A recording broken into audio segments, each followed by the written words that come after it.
Before we dive into today's terrifying tale, make sure to hit that like button and subscribe to my channel. Don't forget to click the bell icon so you never miss a spine-chilling story. Let's get into it. The Ghost Nurse. The air outside St. Mary's Hospital was thick with humidity as I stepped out of my car, the oppressive heat clinging to my skin. The hospital loomed ahead, its stone facade weathered by decades, if not more. It was my first night shift as a medical student, and despite my excitement, there was a knot in my stomach I couldn't quite shake.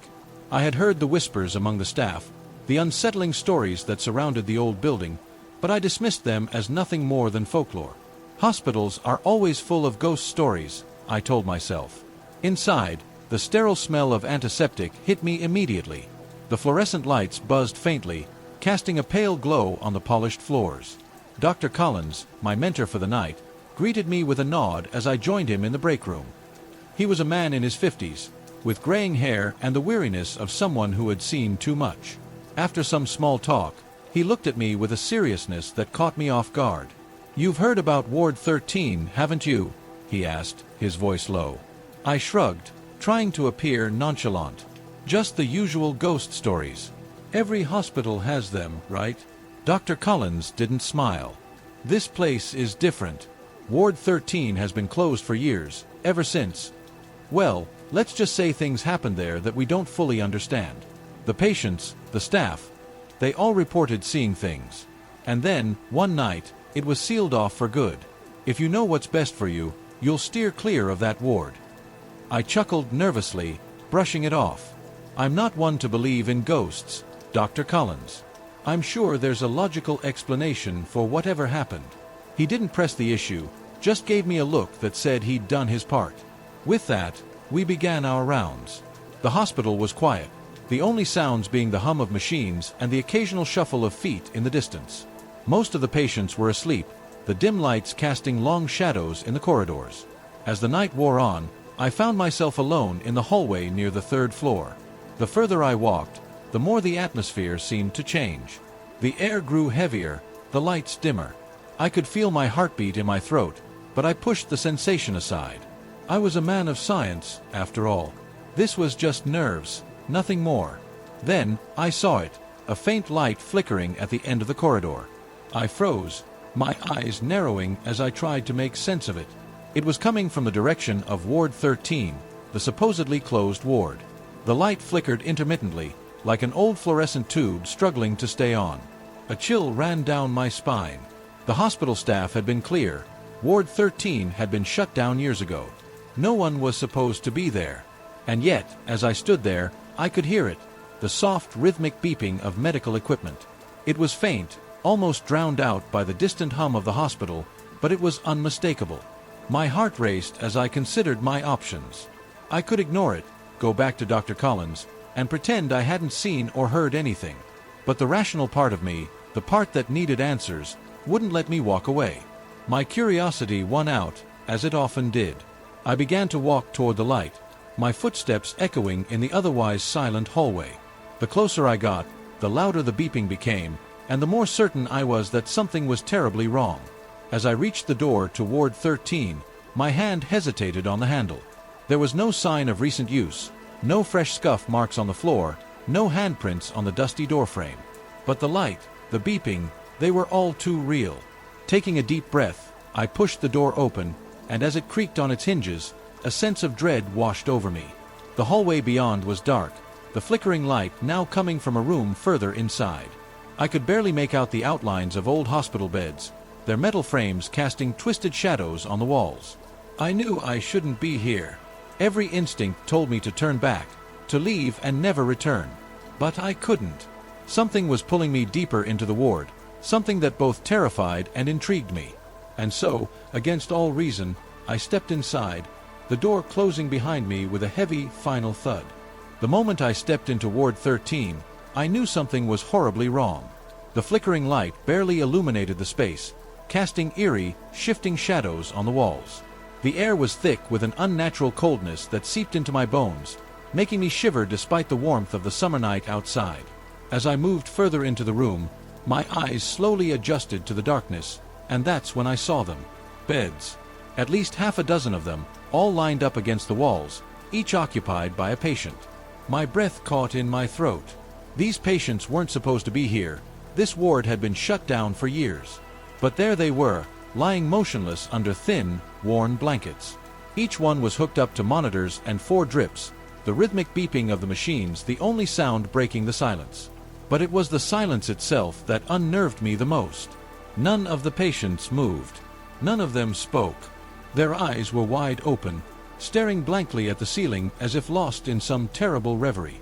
I couldn't tear my gaze away from them, my heart pounding in my chest as I forced myself to take a step closer. I approached the nearest bed, trying to keep my hands from trembling as I reached for the chart hanging at the foot. It was old, the paper yellowed and brittle to the touch. But as I flipped through it, I realized it was completely blank. Not a single word or notation. I checked the next chart, and the next, all blank. My confusion deepened, anxiety gnawing at the edges of my mind. The equipment attached to the patients seemed outdated, relics from decades past, yet they were functioning perfectly, their screens displaying steady vitals.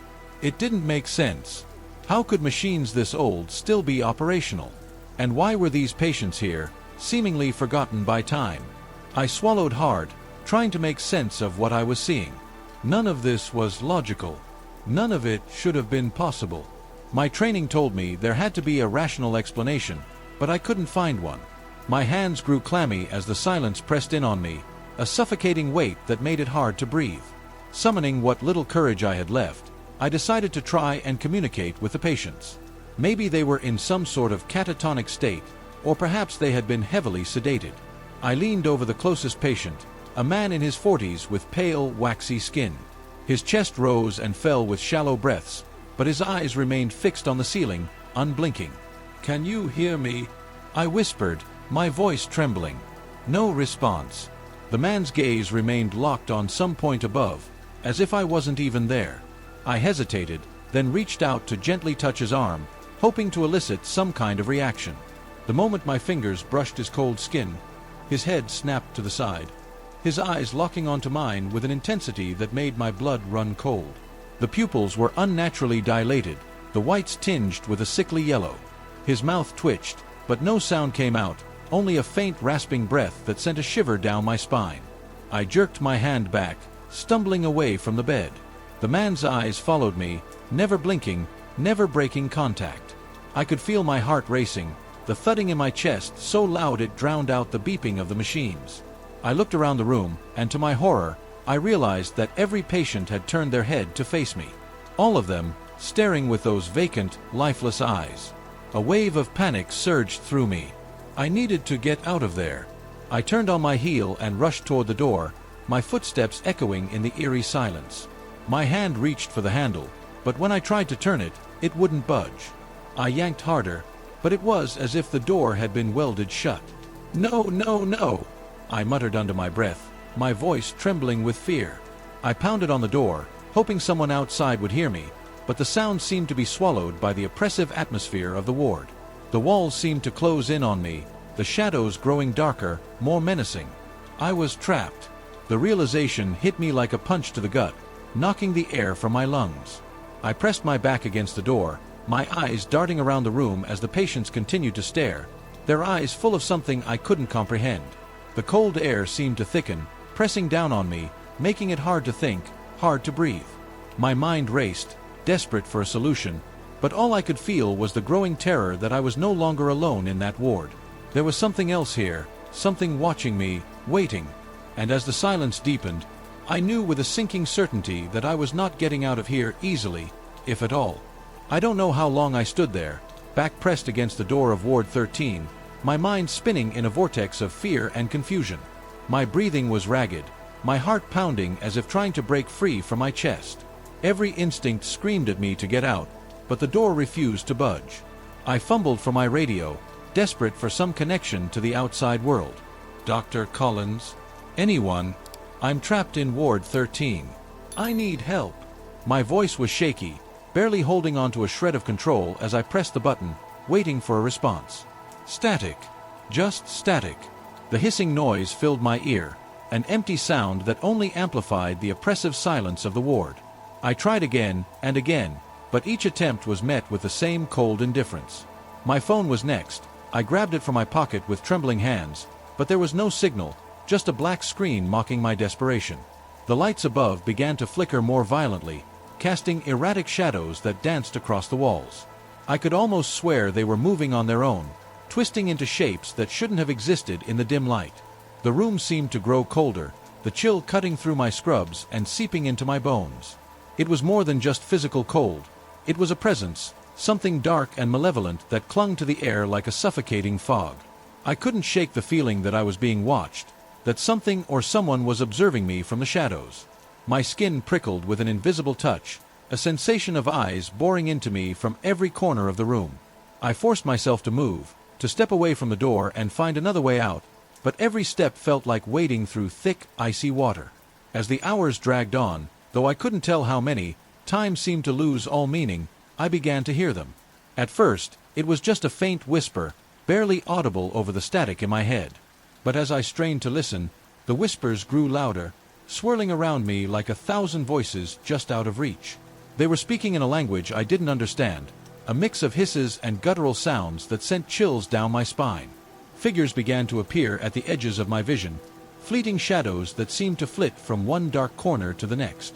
Every time I turned to face them, they were gone, leaving only the oppressive silence and the echo of my own heartbeat. My thoughts started to fray, unraveling like a thread pulled too tight. I felt the walls closing in on me, the room shrinking, pressing down with an almost physical weight. Time had no meaning in that place. Minutes, hours, they all bled together into a never-ending nightmare. I lost track of how long I had been trapped in that cursed ward, my sense of time distorted beyond recognition. Was it still night? Or had the day passed me by without my knowledge? I couldn't tell. The only thing I knew for certain was the growing dread that gnawed at my sanity. Every sound, every flicker of light, sent my heart racing. I couldn't trust my own senses anymore. The whispers grew louder, more insistent, filling the air with a cacophony of voices that I couldn't understand, but they filled me with an inexplicable fear.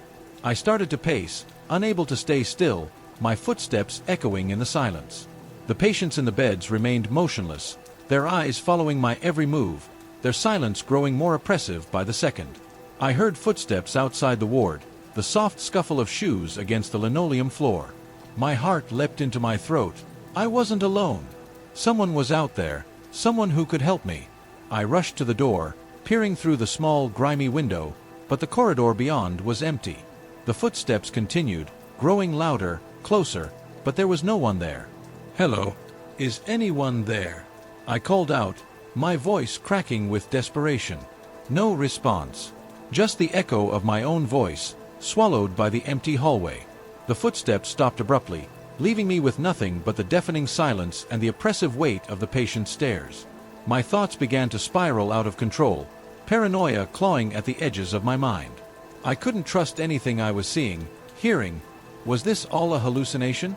A nightmare I couldn't wake from? The whispers, the shadows, the feeling of being watched. They were all too real, too vivid to be mere figments of my imagination. But what if they were? What if I was losing my grip on reality, trapped in some twisted version of my own mind?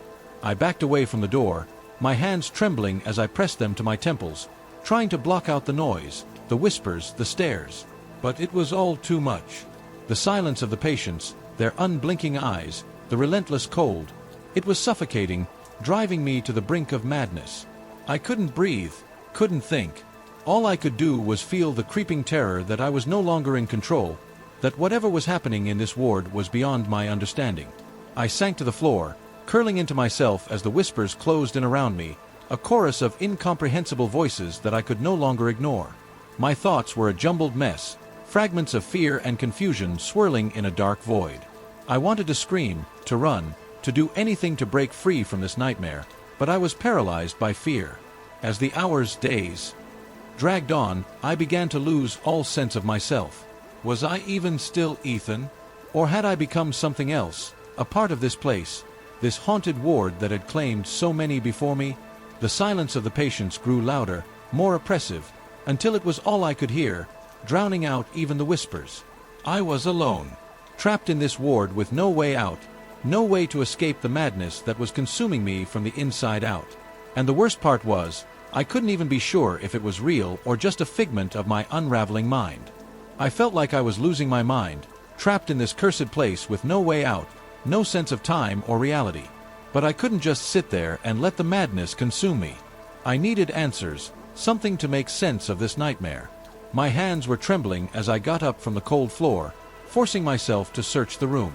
I needed to find anything that could explain what was happening here. The ward was a relic of the past, everything coated in a layer of dust that had settled over years of abandonment.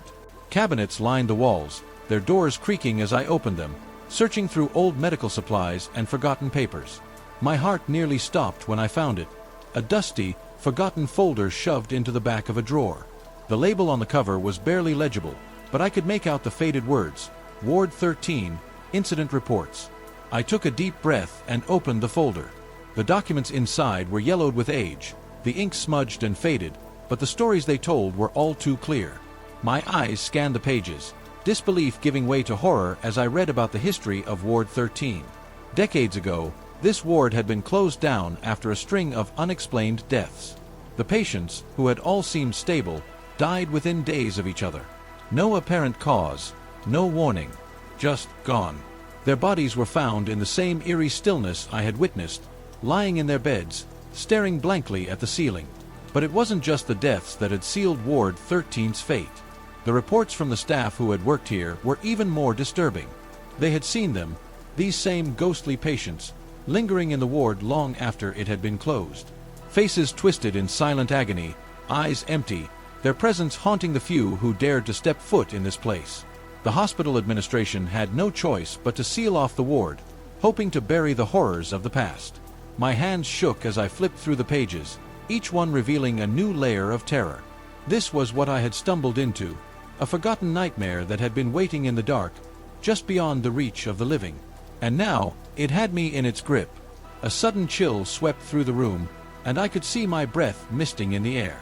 The lights, already dim, flickered once, twice, then went out completely. Darkness swallowed the room, thick and suffocating, pressing in on me from all sides. I could feel the cold seeping into my bones, the weight of the silence broken only by the sound of my own ragged breathing. And then I heard it, the soft shuffle of feet, the labored, wheezing breaths of the patients, moving in the dark. My heart hammered in my chest as panic clawed its way up my throat. I fumbled for my phone, my fingers slipping on the screen as I desperately tried to turn on the flashlight. When the small beam of light finally cut through the darkness, I nearly dropped the phone in horror. They were standing all around me, the patients who moments ago had been lying motionless in their beds. Their eyes, once blank and staring, were now fixed on me, empty and hollow. Their faces were twisted in expressions of silent agony, mouths open in screams that made no sound. The light from my phone cast long, grotesque shadows on the walls as they moved closer, their footsteps slow and deliberate. "Stay back!" I screamed, my voice breaking as I backed away, holding the phone out like a shield. But they kept coming, their movements jerky and unnatural, as if they were being pulled by invisible strings.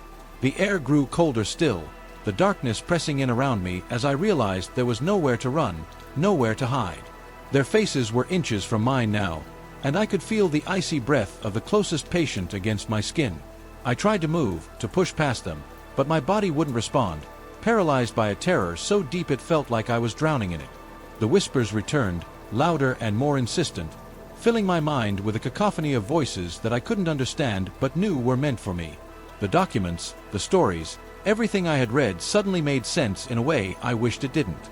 I was trapped in this ward, just like them, caught in a loop of horror that had no end, no escape. And the worst part was, I could feel it now, the same cold emptiness that filled their eyes starting to seep into me. The last thing I saw before the light from my phone flickered out was their faces, twisted in silent screams, as they closed in on me, dragging me down into the darkness with them. I could feel my sanity slipping away with every second that passed. The oppressive darkness, the ghostly figures closing in, I knew I had to get out, or I'd be lost forever, just like them. My mind raced, grasping for anything that could help me escape this nightmare. And then I remembered the old blueprints. I had seen them mentioned in one of the dusty documents I'd found earlier, stored somewhere in the ward's office. If I could find them, maybe, just maybe, they would show me a way out that wasn't blocked or haunted. With renewed determination, I tore myself away from the encroaching figures, sprinting through the ward toward the office. Every step felt like I was running through thick mud, the air so heavy it was like pushing against an invisible force. The patients moved behind me, their jerky, unnatural movements filling the corridor with a grotesque rhythm of shuffling feet and wheezing breaths. I could feel their cold presence getting closer, their empty eyes burning into the back of my head as I ran. Bursting into the office, I slammed the door shut behind me, though I knew it wouldn't keep them out for long. I frantically searched through the stacks of papers and drawers, my hands shaking as I pushed aside old files and forgotten records. And then, finally, I found them, a rolled-up set of blueprints, yellowed with age but still intact. My fingers fumbled to unroll them, my eyes scanning the lines and markings for anything that could show me a way out. There, just what I needed. A hidden passage, marked on the blueprint, leading from the ward to the basement. It was a long shot, but it was my only chance. I grabbed the blueprints and ran for the passage, the sounds of the patient's pursuit growing louder, more insistent. The cold air seemed to seep into my bones, my breath coming in ragged gasps as I found the hidden door, half concealed behind a row of old cabinets. I yanked it open and plunged into the darkness beyond, the cold metal of the door handle biting into my palm as I pulled it shut behind me. The passage was narrow and pitch black, the walls pressing in on me as I raced through, the blueprint clutched tightly in my hand. I could hear them behind me, the ghostly patients, their relentless pursuit echoing through the passage. Their whispers filled the air, a maddening chorus of unintelligible voices that threatened to drown out my thoughts. But I couldn't stop. I wouldn't stop. I had to reach the end, had to find the exit before they caught me. The passage twisted and turned, my footsteps echoing off the stone walls. Every corner I rounded felt like a step closer to freedom, but also a step deeper into the unknown. My heart pounded in my chest, a wild, desperate rhythm that matched the frantic beat of my footsteps. And then, just as I felt like I couldn't go any further, I saw it, a faint light ahead, growing brighter with every step. The end of the passage. The basement. I burst through the door at the end of the passage, stumbling into the cold, damp air of the hospital's basement. The light was dim, but it was enough to see by, enough to show me the way out.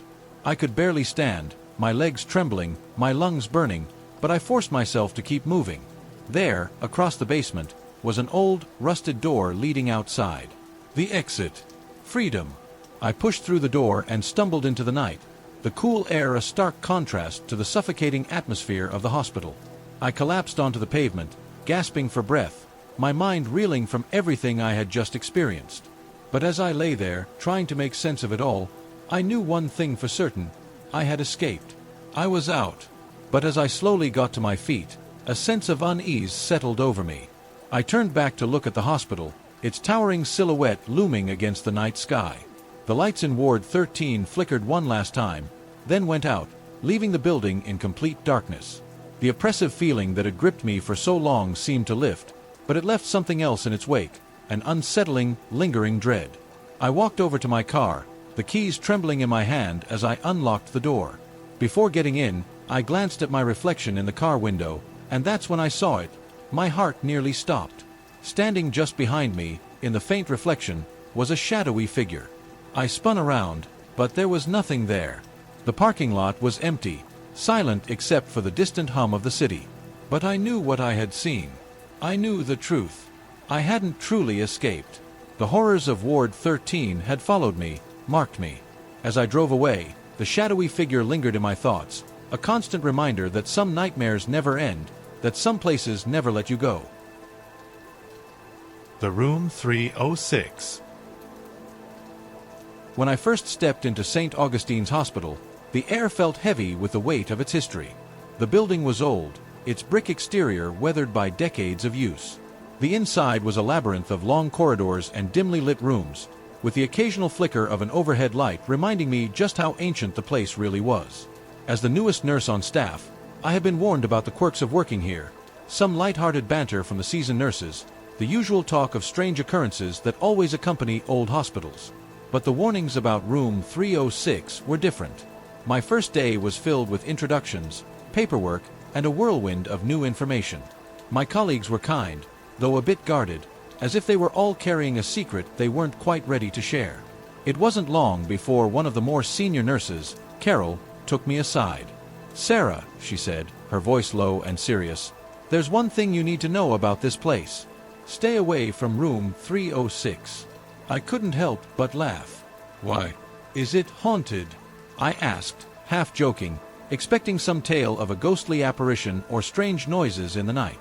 Carol didn't smile. "It's not a joke. Strange things happen in that room, things we can't explain. Most of us won't go near it, especially at night. Just trust me on this. Avoid it." I nodded, but inwardly I was skeptical. I've never been one to believe in ghost stories or supernatural nonsense.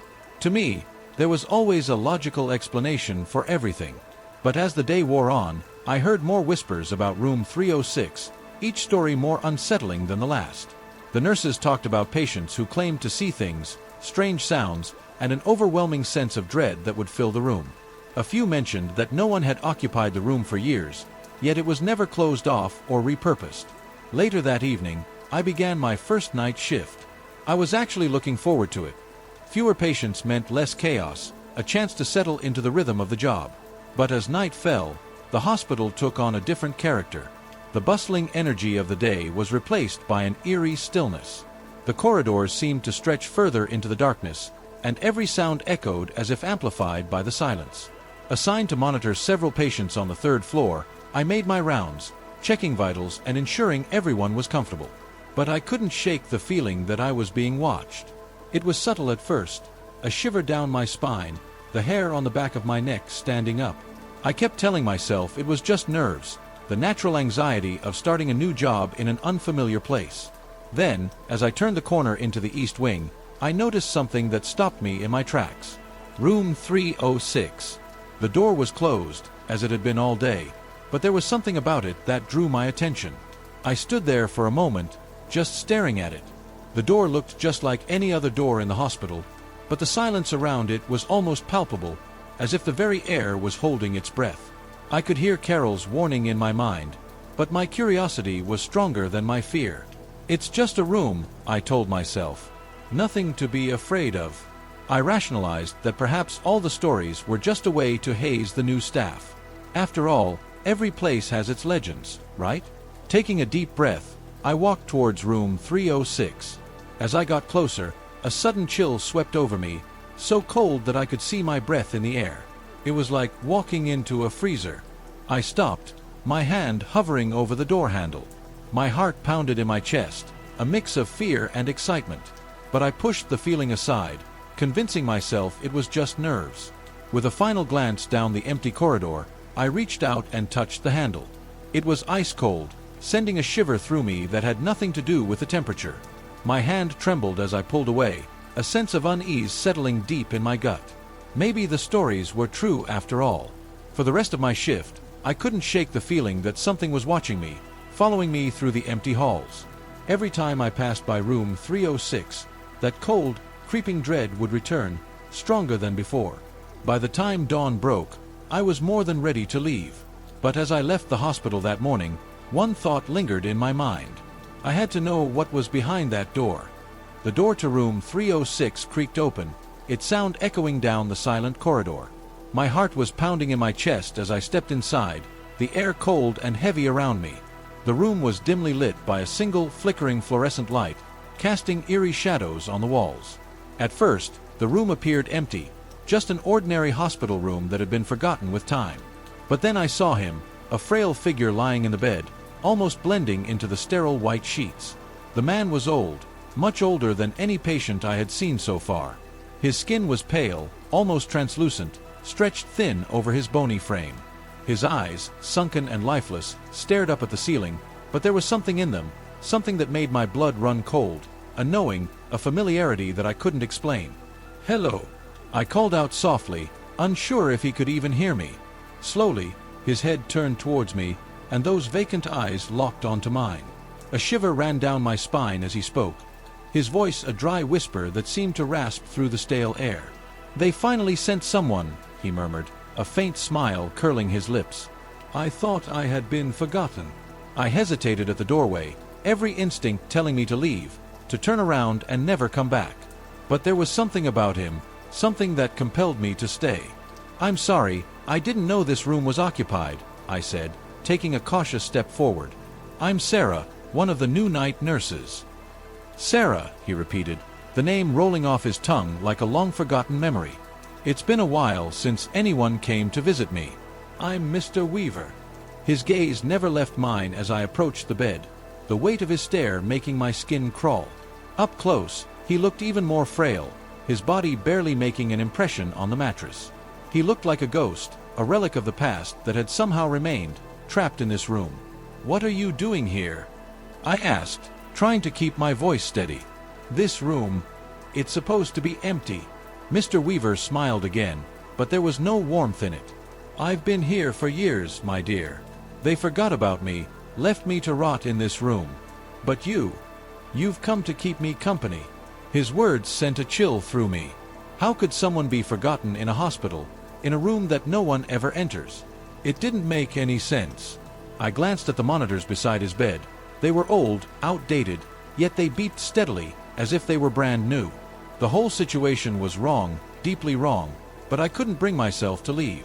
Throughout the night, I found myself returning to room 306. Each time, I told myself it was to check on Mr. Weaver, to ensure he was comfortable, but deep down, I knew it was more than that. There was something about him, something that drew me in, even as every rational part of my mind screamed at me to stay away. Our conversations grew more disturbing with each visit. Mr. Weaver would talk about things he had no way of knowing, details from my childhood, secrets I had never shared with anyone. He spoke of my fears, my insecurities, as if he had been watching me my entire life. His voice was calm, almost soothing, but the words he spoke were anything but. "Do you remember the time you got lost in the woods when you were 7? He asked during one of my visits, his tone casual as if we were discussing the weather. I froze, my heart skipping a beat. How could he possibly know about that? I had never told anyone, not even my parents. It was a memory I had buried deep, too terrified to ever revisit it. But here he was, this stranger, talking about it as if he had been there, as if he had seen it happen. Who are you?" I stammered, my voice barely above a whisper. He didn't answer, just smiled that same unsettling smile, his eyes gleaming with a dark, twisted knowledge. "I know a lot about you, Sarah. More than you know about yourself." Time seemed to warp whenever I was in room 306. What felt like minutes would turn into hours, and I would find myself losing track of time, losing track of reality. The room had an unnatural pull, like a black hole drawing me in, making it harder and harder to leave each time I stepped inside. As the night wore on, the hospital around me faded into the background, and all that remained was room 306 and the man lying in the bed. I tried to rationalize it, to tell myself that it was just the stress of the new job, the exhaustion playing tricks on my mind. But deep down, I knew that something was terribly wrong. And yet, despite the fear gnawing at the edges of my sanity, I couldn't stay away. Something in that room, in Mr. Weaver's gaze, held me captive, a prisoner to the darkness that lurked within room 306. The next day, I tried to make sense of what had happened in room 306. I approached my colleagues, hoping to find someone who might confirm my experiences or offer an explanation. To my dismay, their responses were dismissive and blank. When I mentioned Mr. Weaver, they looked at me as if I had lost my mind. "Room 306? One nurse asked with a confused frown. "That room hasn't been used in years. There's no patient named Mr. Weaver in the records." I insisted on what I had seen, but the more I spoke, the more their skepticism grew. They suggested that I was probably overworked or simply tired. Stress, they said, can play tricks on your mind. I tried to take their advice to heart, but every time I returned to my shift, the memory of Mr. Weaver lingered like a shadow in my thoughts. The hospital, once a place of routine, began to morph into something more sinister. Strange occurrences became frequent. Lights flickered erratically, casting errant shadows that danced along the walls. Cold drafts whispered through the hallways, chilling me to the bone even though the air conditioning was off. And there were whispers, low, unintelligible murmurs that seemed to come from nowhere, filling the silence of the empty halls. My sense of reality began to warp. Time itself seemed to stretch and contort. Minutes felt like hours, and hours like days. Shadows darted just out of my line of sight, and I could hear footsteps echoing behind me in the otherwise deserted corridors. I would turn around, expecting to find someone there, only to be met with the hollow emptiness of the hallway. The hospital, once familiar, now felt alien and menacing. Every corner, every creaking door, became a potential threat.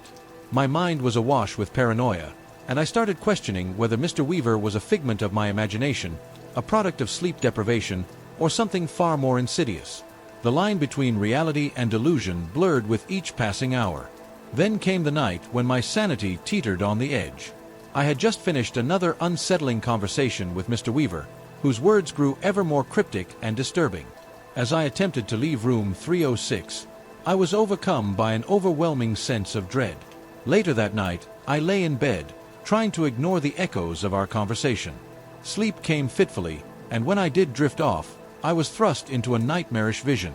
I saw myself lying in a hospital bed, the sterile environment around me a stark contrast to the oppressive darkness that filled the room.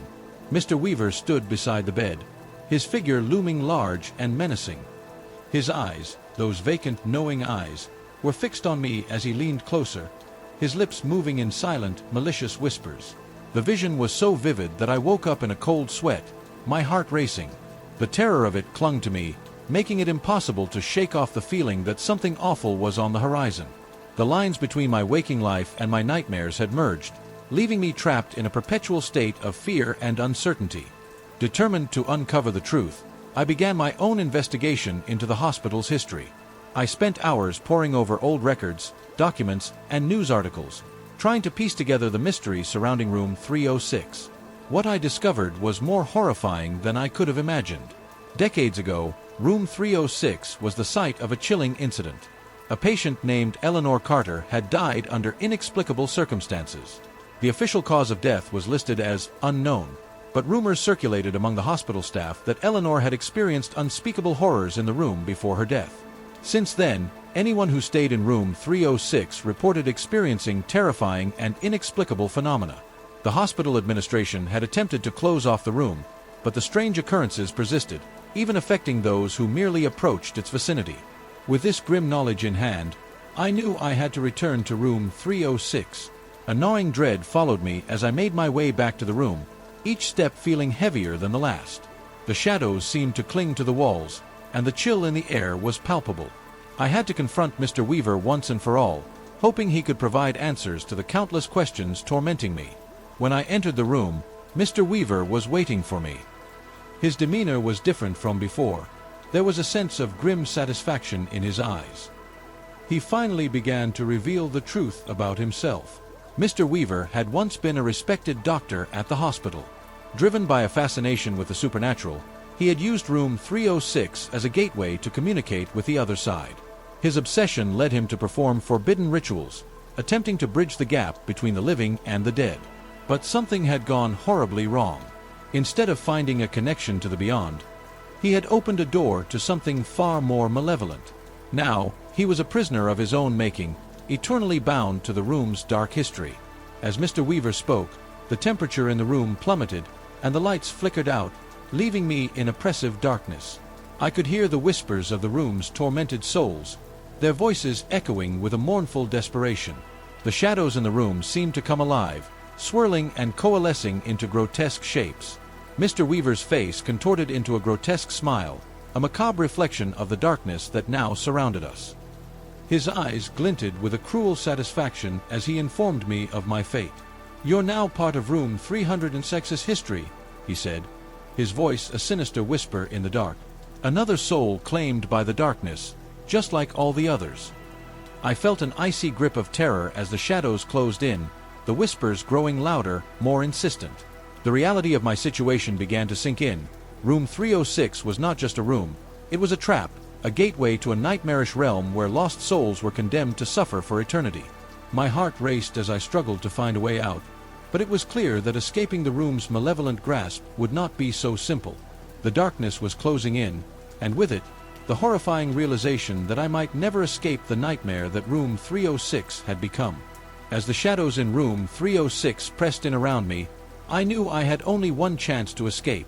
My heart pounded in my chest as I fought against the oppressive darkness that seemed to claw at me from all sides. The whispers grew louder, a cacophony of desperate voices pleading and demanding that I stay. The room felt as if it were collapsing in on itself, a claustrophobic nightmare that threatened to swallow me whole. With every ounce of strength I could muster, I stumbled towards the door, my hands trembling as I fumbled for the handle. The darkness seemed to have a will of its own, trying to drag me back, pulling at my very soul. Mr. Weaver's final words echoed in my mind, a haunting reminder that escape might not be possible. "You will never truly escape," he had said, his voice dripping with malevolent satisfaction.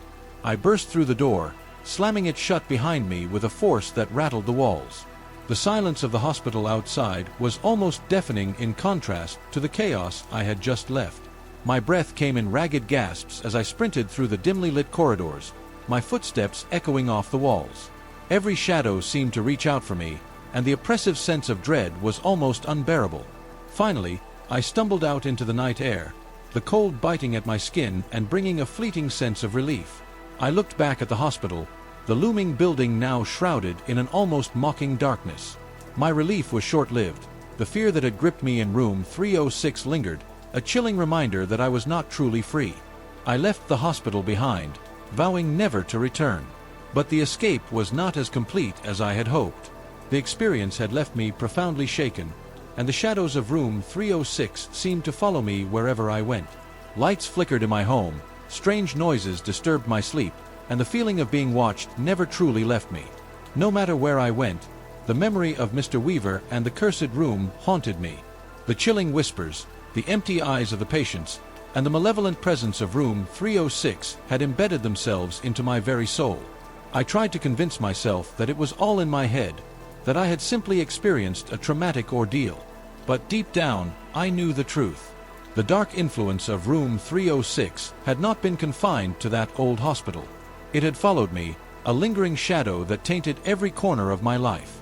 I realized, with a sinking dread, that no matter how far I ran or how hard I tried to escape, the darkness of room 306 would always be a part of me. The nightmare was not over. It had only just begun. The missing patient. As the chief resident at St. Michael's Hospital, I thought I had seen it all: emergencies, crises, and the daily chaos that comes with the territory. But nothing could have prepared me for what I encountered during what was supposed to be a routine inspection. I had just wrapped up my rounds and was making my way back to my office when I noticed something unsettling. One of our patients, Thomas Reed, had vanished from his bed. Thomas had been with us for weeks, battling a severe infection. His sudden disappearance was not just alarming, it was baffling. The staff were as confused as I was. No one recalled seeing him leave, and all the records indicated that he was still supposed to be here. It was as if he had simply evaporated into thin air. Determined to get to the bottom of this mystery, I decided to review the security footage. I pulled up the recordings from the night Thomas disappeared, expecting to find some clue as to how he had managed to leave unnoticed. My initial curiosity soon turned to dread as I sifted through hours of footage. What I saw was truly unsettling. Thomas Reed had never actually left the hospital. Instead, the footage revealed something far more disturbing. In the dead of night, the cameras captured a figure, shadowy and indistinct, moving stealthily through the deserted corridors. It wasn't Thomas. The figure seemed to glide rather than walk, and it had an unsettling, almost otherworldly quality. As the footage played on, I realized that this figure had been lurking near Thomas's room.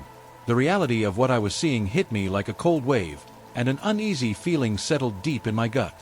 Something was very wrong in this hospital, and I was determined to find out what it was. The footage was grainy, the night vision casting everything in eerie shades of green, but there was no denying the figure that appeared intermittently. It was a shadowy silhouette, always on the edge of focus, moving with an unnatural grace through the empty hallways. At first, I thought it might be a camera glitch or a trick of the light. But the more I scrutinized the footage, the more certain I became that this figure was deliberately avoiding the cameras. It was as if it knew exactly where the blind spots were. Determined to uncover the truth, I decided to conduct a physical walkthrough of the corridors where the figure had been seen most frequently. Armed with only a flashlight and a growing sense of unease, I began my inspection. The hospital at night was a stark contrast to its daytime bustle. The silence was almost oppressive, broken only by the distant hum of the air conditioning and the occasional flicker of a fluorescent light. As I ventured through the deserted hallways, the shadows seemed to stretch and twist, creating unsettling patterns on the walls. The usual sounds of the hospital, the beeping of monitors, the shuffling of nurses' feet, were replaced by an eerie quiet. Every creak of the floorboards under my feet, every unexpected flicker of a light, made me jump. The feeling of being watched grew stronger with each step. The sensation was almost palpable. I turned a corner and saw nothing but empty space, yet the feeling of someone, or something, following me never left. I stopped frequently to listen, straining to hear any sounds beyond my own footsteps. The corridors seemed to stretch on endlessly, each turn revealing more of the same unsettling emptiness. It wasn't until I reached the area where the shadow had been most active that my unease intensified. The lights here flickered more frequently, and the air felt colder. I shone my flashlight down the hall, the beam cutting through the darkness, but the only thing it illuminated was more empty corridor. I was about to turn back when I noticed something strange, an out-of-place object lying on the floor. It was a small, dusty piece of paper, crumpled and half-hidden in the corner. I picked it up, my hands trembling slightly, and unfolded it. The note was old and yellowed, the handwriting barely legible. It read, "The shadows never leave. They are always watching." A chill ran down my spine as I looked around, suddenly very aware of how alone I was. The shadows in the hall seemed to move more aggressively, and I could have sworn I saw something shift just out of the corner of my eye. The note seemed to confirm my deepest fears. There was something wrong in this hospital, something sinister that I had yet to fully understand. Determined to uncover the truth behind the mysterious figure, I took matters into my own hands and set up a surveillance system of my own. I installed additional cameras in strategic locations throughout the hospital, focusing on areas where the figure had been seen most frequently. With each passing night, I anxiously monitored the live feed, hoping to capture something that would provide answers. The first few nights were uneventful. The new cameras mostly showed empty hallways and the occasional nurse on duty. But then, patterns began to emerge. The shadowy figure appeared again, moving through the corridors with a disconcerting fluidity. It would show up in the feed without warning, always in areas that were supposed to be secure, like locked storage rooms or restricted hallways. One night, as I sat in my office, glued to the monitors, I saw something that made my blood run cold. The figure seemed to be more active than usual, and its behavior was increasingly erratic. It wasn't just moving through the halls, it was interacting with the environment. I watched in disbelief as the figure reached out and touched walls, its hand passing through the surface as though it were made of mist. It would linger by doors, sometimes pushing them open with an unsettling deliberation, only to close them again moments later. The most unnerving part was when the figure would stop and stand still, as if listening for something. It would turn its head slowly, scanning the empty hallways with a presence that felt almost sentient. The longer I watched, the more I felt as though I was being watched in return. The figure's movements were deliberate, not aimless, and it was becoming increasingly clear that it was searching for something or someone. My sense of unease grew with each passing moment. It was as if the figure was aware of the cameras, or perhaps even aware of me. I felt a gnawing suspicion that I was on the verge of discovering something deeply disturbing, something that the hospital, in all its sterile efficiency, had kept hidden for a reason. The sense of being observed, of something lurking just beyond my understanding, became almost overwhelming. Unable to shake the feeling that I was on the edge of a terrifying revelation, I decided to confront this mystery head-on. I prepared for another late night in the hospital, armed with my new knowledge and a growing determination to uncover what lay behind the shadowy figure that haunted these halls. As the days dragged on, the strain of unraveling the mystery began to erode my sanity. The relentless investigation into the missing patient took its toll, and I found myself spiraling into a state of deep paranoia. Each shadow in the hospital's corridors seemed to shift and writhe with a sinister life of its own. I began to question whether I was truly seeing what I thought I was seeing, or if my mind was unraveling under the pressure. The hospital, once a place of routine and control, now felt like a nightmarish maze. The once familiar hallways twisted and turned, each corner seeming to conceal a lurking terror. I felt trapped in a labyrinth of my own making, and every flicker of the lights, every distant echo, heightened my sense of dread. The darkness seemed to press in on me, suffocating me with its oppressive weight. Sleep became a distant memory. I would lie awake at night, staring at the ceiling, my mind racing with thoughts of the shadowy figure. The stress and anxiety took their toll, and soon I was plagued by vivid nightmares. In these dreams, the figure was always just out of reach, its dark silhouette hovering at the edge of my vision. It would inch closer, its presence growing more suffocating, but it would always stop short, never quite making contact. The nightmares were so real that I would wake up gasping for breath, drenched in sweat, convinced that the figure was still near. The line between waking life and dreams blurred.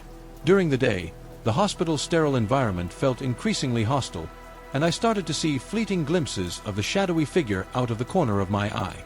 The stress of the investigation left me on edge, and I was unable to distinguish between what was real and what was imagined. Every creak of the floorboards, every gust of cold air, seemed to be a sign of something malevolent lurking just beyond my perception. I found myself growing more isolated, pushing away friends and colleagues who noticed the change in me. I was haunted by the feeling that something was watching me, following me, even when I was alone. The shadowy figure had become a relentless presence in my mind, driving me to the brink of madness. Desperation drove me to consider the possibility that the figure was more than just a trick of the camera or a figment of my imagination. Perhaps there was something deeply wrong within the hospital, something that had been hidden from view for far too long. As I continued my investigation, I felt myself slipping further into a world of fear and uncertainty, uncertain of what awaited me in the darkened recesses of the hospital's corridors. My investigation reached a breaking point when I stumbled upon an old, forgotten storage room hidden behind a false wall in the basement of the hospital. The air was thick with dust as I pushed the wall aside and stepped into the cramped space. Among the neglected medical equipment and piles of old files, I discovered a series of documents detailing bizarre and unexplainable occurrences that had plagued the hospital years ago. The records spoke of patients vanishing without a trace, eerie figures haunting the hallways, and inexplicable phenomena that defied rational explanation. As I leafed through these unsettling documents, the lights in the storage room flickered violently. A bone-chilling cold draft swept through the room, causing the pages in my hands to flutter. My heart pounded in my chest as I glanced at the surveillance feed on my phone. The shadowy figure I had seen so often was now moving towards me with deliberate, unnerving speed. It was as if it knew I had uncovered something it didn't want me to find. The terrifying truth began to sink in as I pieced together the information before me. The hospital had been built over an old, forgotten site with a dark and malevolent history. The entity I had been seeing wasn't just an anomaly, it was a manifestation of that buried evil. The records hinted at rituals and dark practices conducted in secrecy long before the hospital was established, and it seemed that the site's malevolent influence had seeped into the hospital's foundation. Panic surged through me as I realized the full extent of the danger I was in. The shadowy figure was not just a ghost or a trick of the light. It was a part of something much more sinister and entrenched in the hospital's history. My fear intensified as the figure moved closer, and the cold draft grew colder, wrapping around me like an icy embrace. In a state of terror, I fled the hospital, abandoning my post and leaving the mystery unresolved. The experience had left me deeply traumatized, and I could not shake the memory of the shadowy corridors and the cold, oppressive darkness that seemed to follow me. As I drove away from the hospital, I vowed never to return. Now, as I try to move on with my life, I am haunted by the echoes of those shadowy figures and the dark truth I uncovered. I know now that some places are better left unexplored, and some truths are too horrifying to confront. The darkness of St. Michael's Hospital remains a part of me, a chilling reminder that some evils are best left buried.